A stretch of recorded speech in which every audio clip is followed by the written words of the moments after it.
Hello friends, मेरा नाम है डॉक्टर रमेश कुमार ठाकुर और आज इस वीडियो में हम बात करेंगे pumping lemma theorem for CFL यानी कि कॉन्टेक्स्ट फ्री लैंग्वेज के लिए pumping lemma and closure property of CFL की। ठीक है, तो जिस तरह से हमने देखा था कि पंपिंग लेमा हम यूज़ करते थे कहाँ पे, रेगुलर लैंग्वेज के लिए, उसी तरह से आज इस वीडियो में हम देखेंगे कि पंपिंग लेमा हम यूज़ कर सकते हैं कॉन्टेक्स्ट फ्री लैंग्वेज के लिए भी। ठीक है, और उससे ये प्रूव कर सकते हैं कि कोई पर्टिकुलर लैंग्वेज कॉन्टेक्स्ट फ्री नहीं है। सो एक नेगेटिव टेस्ट होता है पंपिंग लेमा। ठीक है, ये ऑलरेडी हम रेगुलर लैंग्वेज में देख चुके हैं कि नेगेटिव टेस्ट क्या होता है।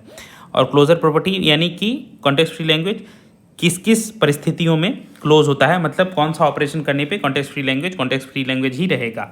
ठीक है, तो चलिए देखते हैं।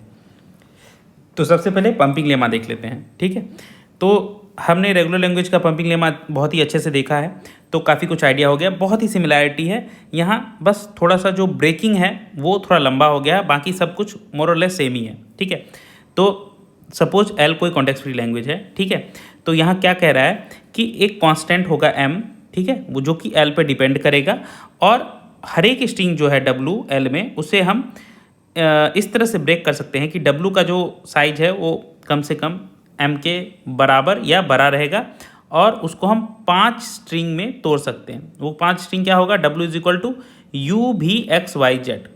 ठीक है, u v x y Z, और फिर से 3 कंडीशन लगेंगे इस पे, इस तरह से कि भी कॉन्केटेनेटेड वाई यानी भी वाई जो है वो एप्सिलॉन नहीं हो सकता है। ठीक है, दोनों का कॉन्केटेनेशन नील नहीं हो सकता है। देन वी एक्स वाई का जो लेंथ है वो less than equals to m होना चाहिए, और for all k greater than equals to 0 जो हमारा स्ट्रिंग है u v to the power k then x y to the power k and z, ये वाला जो हमारा टर्म है वो भी l से बिलोंग होना चाहिए। ठीक है, तो सिमिलैरिटी देखिए, उस बार रेगुलर में हम क्या कर रहे थे, हम जो है तोड़ रहे थे w को, कैसे तोड़ रहे थे, x y z में। ठीक है, x y z में, और रूल क्या क्या लग रहा था, y जो था हमारा नॉट इक्वल टू एप्सिलॉन था, तो यहाँ क्या हो गया है, बस एक्स्ट्रा एक भी वाई लग गया है। देख रहे हैं, रूल मैच करिए। ठीक है, एक एक्स्ट्रा भी लग गया है। दूसरा रूल क्या होता था, एक्स वाई का जो लेंथ है वो हमारा वो लेस देन इक्वल्स टू, जो हमारा वहाँ पे एम या एन जो भी था वो होता था, अब यहाँ पे एक वी एक्स्ट्रा इसमें ऐड हो गया है, तो वी एक्स वाई का लेंथ जो है वो हो गया है। ठीक है, और हमारा वहाँ पे क्या रूल था, x y to the power k, और जेड जो था वो बिलोंग करना चाहिए था एल से। यहाँ पे क्या हो गया है, u v to the power k x y z to the power k, ये तो है ही, u v to the power k भी इसमें ऐड हो गया है, और ये तीसरा रूल बन गया है। ठीक है, तो मोर और लेस अगर आपको ये रेगुलर वाला याद है तो उसी चीज़ को आप ये एक्स्ट्रा कर सकते हैं कि यहाँ एक्स्ट्रा जो है तोड़ने में 2 पार्ट लग गया है, u v x y Z हो गया है, और शुरू के 2 कंडीशन में भी एक्स्ट्रा लग गया है, और लास्ट के कंडीशन में यू एंड भी टू द पावर के एक्स्ट्रा लग गया है। बाकी सारी चीज़ें मोर और लेस सेम ही है। अगर आप रेगुलर का पंपिंग लेमा कर सकते हो तो ये भी आसानी से कर सकते हो। अब इसका एग्जाम्पल देखेंगे तो हमें और अच्छे से क्लियर होगा कि चीज़ें कैसे हो रही है, और याद रखेंगे यहाँ भी हम ऐसे काम करेंगे कि ये दोनों हम फुलफिल करवा दें और इस पर हम फेल करवा दें, क्योंकि पंपिंग लेमा का काम ही होता है कि पहले 2 कंडीशन फुलफिल करवा के तीसरे कंडीशन पे फेल करवा दो, और ये बोल दो कि नहीं नहीं ये कॉन्टेक्स्ट फ्री लैंग्वेज नहीं है, या रेगुलर के केस में रेगुलर नहीं है। ठीक है, तो चलिए देखते हैं। देखिए एग्जाम्पल में हम ये देख रहे हैं कि ये बहुत ही कॉमन एग्जाम्पल है, ये लैंग्वेज होता है कॉन्टेक्स्ट फ्री नहीं होता है, a n b n c n. ठीक है, a to the power n, b to the power n, c to the power n greater than equals to 0। ठीक है, तो रेगुलर लैंग्वेज में हो या कॉन्टेक्स्ट फ्री लैंग्वेज में हो, पंपिंग लेमा में सबसे पहले हम उसका उल्टा सपोज कर लेते हैं। तो सपोज कर लेंगे कि suppose it is C F L, ये कॉन्टेक्स्ट फ्री है, तो अगर ये कॉन्टेक्स्ट फ्री है तो कोई एक ऐसा कॉन्स्टेंट एम होगा जो ये कंडीशन सेटिस्फाई करेगा पंपिंग लेमा का।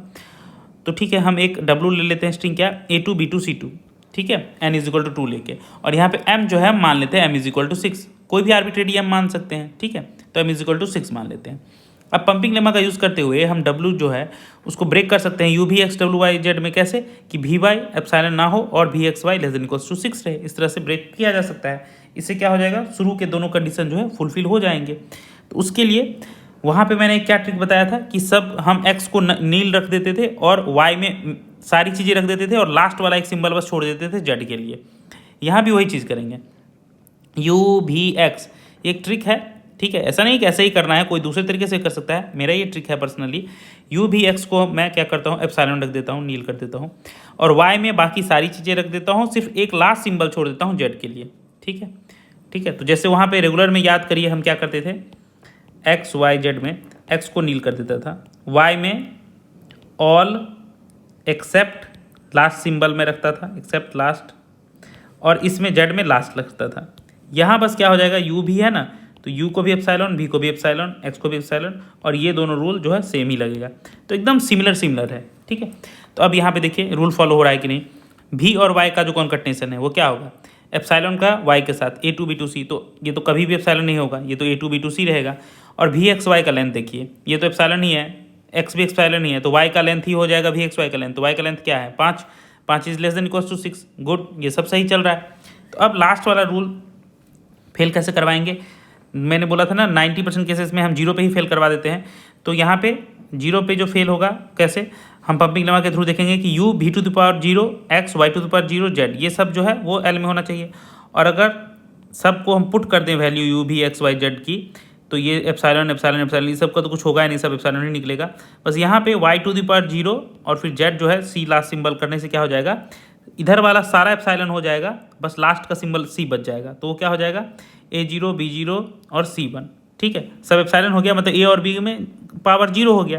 तो इस तरह से ABC में दिखा रहे हैं ताकि जो हमारा रिलेशन है ABC में है ना, AN BN CN, ताकि इससे प्रूव हो सके कि देखो ये 0 है, ये 0 है, बट ये 1 है, तो तीनों सेम नहीं है, ठीक है। तीनों सेम रहेगा तब तो ये लैंग्वेज में होगा।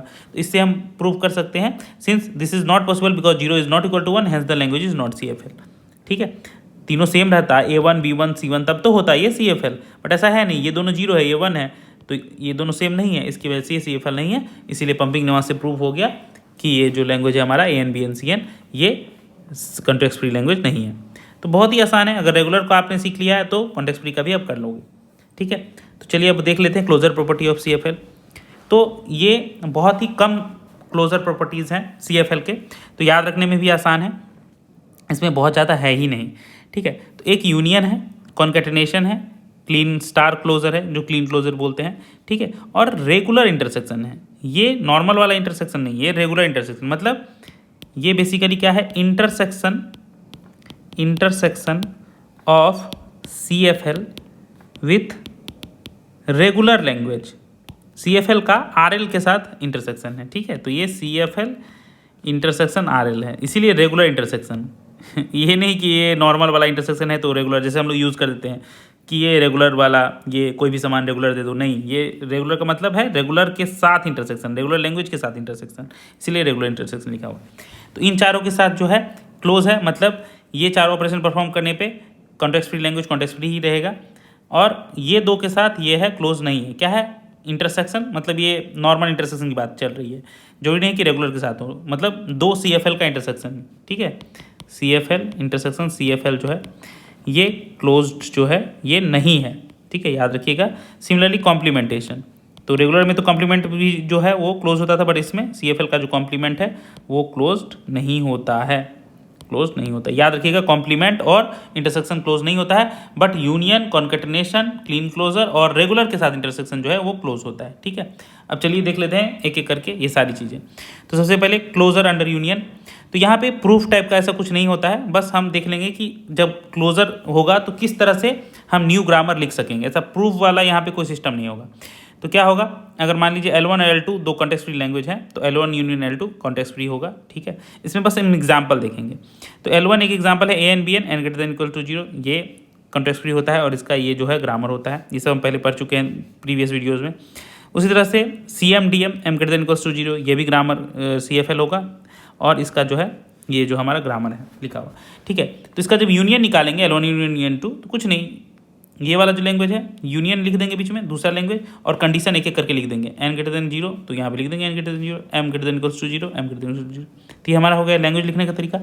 और ग्रामर लिखने में जो भी रूल्स हैं वो सब लिख देंगे, देखिए S1 का रूल S1 लिख दिए, S2 का रूल सब लिख दिए, बस एक रूल एक्स्ट्रा ऐड हो जाएगा, S प्रोड्यूसेस S1 और S2, क्योंकि यूनियन क्या होता है, ये होता है और, बेसिकली एक और की तरह काम करता है। और को हम कैसे दिखाते हैं ग्रामर में, स्लैश करके, तो वही S प्रोड्यूसेस S1 था पहले वाले के लिए, स्लैश S2, ये वाला एक जो है प्रोडक्शन जो है ऐड हो जाएगा, बस इतना हो जाएगा। तो यूनियन को हम डिनोट कर देंगे, बस इतना ही है, इसमें एग्जाम्पल ही है, कोई प्रूफ नहीं है। नेक्स्ट कॉन्कैटिनेशन में जैसे सेम टू सेम यूनियन किया वैसे कॉन्कैटिनेशन, L1 यूनियन L2 ये कॉन्कैटिनेशन होगा, ये कॉन्टेक्स्ट फ्री होगा, एग्जाम्पल भी सेम है, तो यहाँ फिर से बोलने की जरूरत नहीं है, सेम ही लैंग्वेज है। बस यही होगा जब इन दोनों का कॉन्कैटिनेशन दिखाएंगे तो ये L1 कॉन्कैटिनेशन N2 ऐसे पहला वाला लिख देंगे लैंग्वेज, कॉन्केटनेट करके दूसरा लिख देंगे, तो ऐसे ही होता है कॉन्केटनेशन, एक के बाद एक लिख देते हैं।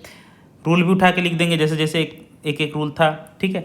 और यहाँ पे ग्रामर में भी पूरा का पूरा रूल्स सेम हम कॉपी करके लिख देंगे, बस एक्स्ट्रा रूल जैसे वहाँ पे और वाला ऐड हो रहा था, यहाँ पे एक्स्ट्रा रूल एक ऐड हो जाएगा, एस प्रोड्यूसेस S1 कॉन्केटेनेटेड S2।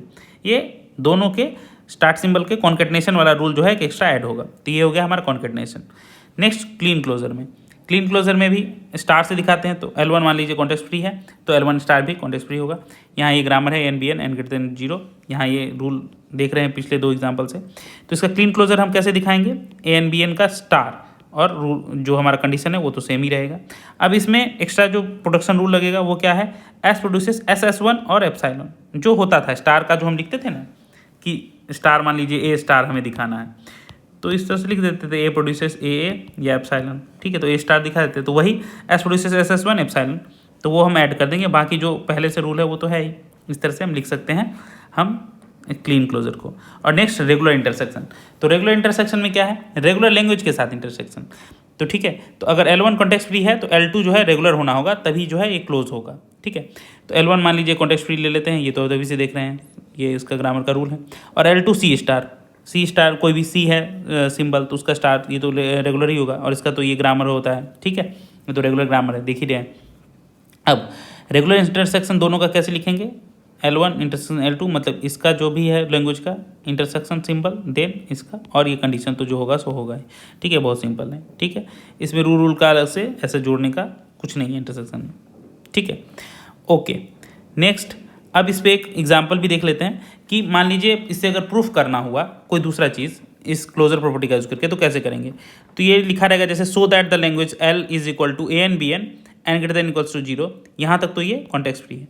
अब उसमें एक एक्स्ट्रा कंडीशन लगा दिया n नॉट इक्वल्स टू 100, ये कॉन्टेक्स्ट फ्री है, ये शो करना है। तो देखिए इसको शो करने के लिए क्या करेंगे, हम एक लैंग्वेज ले लेंगे A100 B100, तो उससे ये वाला कंडीशन आ जाएगा, ठीक है, ये नहीं आएगा एक्चुअली, इसका उल्टा आएगा, ठीक है। तो A100 B100 जो है एक हम लैंग्वेज ले लेंगे, ठीक है। तो ये लैंग्वेज क्या है, L1 जो है क्या है, चूंकि ये फाइनाइट है, देखिए 100 फाइनाइट नंबर है, तो इसको तो हम आसानी से बोल सकते हैं कि रेगुलर है, क्योंकि जो भी लैंग्वेज फाइनाइट होता है वो सब रेगुलर होता है, ठीक है। तो L1 अब जो हो गया वो एक रेगुलर लैंग्वेज हो गया। तो अगर हमें ये कंडीशन दिखाना हो कि वो 100 के बराबर नहीं है, तो हम क्या करेंगे, L1 का कॉम्प्लीमेंट ले सकते हैं, और हमें पता है कि कॉम्प्लीमेंट ऑफ रेगुलर लैंग्वेज का जो कॉम्प्लीमेंट होता है वो भी जो है वो रेगुलर होता है, ये हम रेगुलर के क्लोजर में देख चुके हैं। तो L1 का कॉम्प्लीमेंट ले लेंगे, ये भी रेगुलर होगा, और उसको जो हमारा जो CFL है उसके साथ हम यूनियन इंटरसेक्शन कर देंगे, तो ये क्या हो गया, रेगुलर इंटरसेक्शन। अभी जस्ट हमने देखा है कि रेगुलर इंटरसेक्शन जो होता है हमारा वो क्या होता है, क्लोज होता है। रेगुलर इंटरसेक्शन जो है वो क्लोज होता है किसके केस में, CFL के केस में। तो चूंकि ये दोनों क्लोज है, मतलब ये ऑपरेशन परफॉर्म करने के बाद भी ये CFL ही रहेगा, इसीलिए हमारा ये वाला जो लैंग्वेज है वो CFL होगा, ठीक है, ये प्रूव हो गया। तो इस तरह से जो है हम क्लोजर प्रॉपर्टी का यूज़ करके डिफरेंट अलग सिचुएशंस में प्रूव कर सकते हैं कि कोई पर्टिकुलर लैंग्वेज रेगुलर होगा कि नहीं होगा, ठीक है। इसी तरह से हमने देख लिया कि कैसे पंपिंग लेमा और closure property context free language के केस में काम करता है। तो अब इस तरह से यूनिट 4 जो है हमारा कंप्लीट हो गया। आई होप आप लोग को वीडियो पसंद आया होगा। Thanks for watching the video.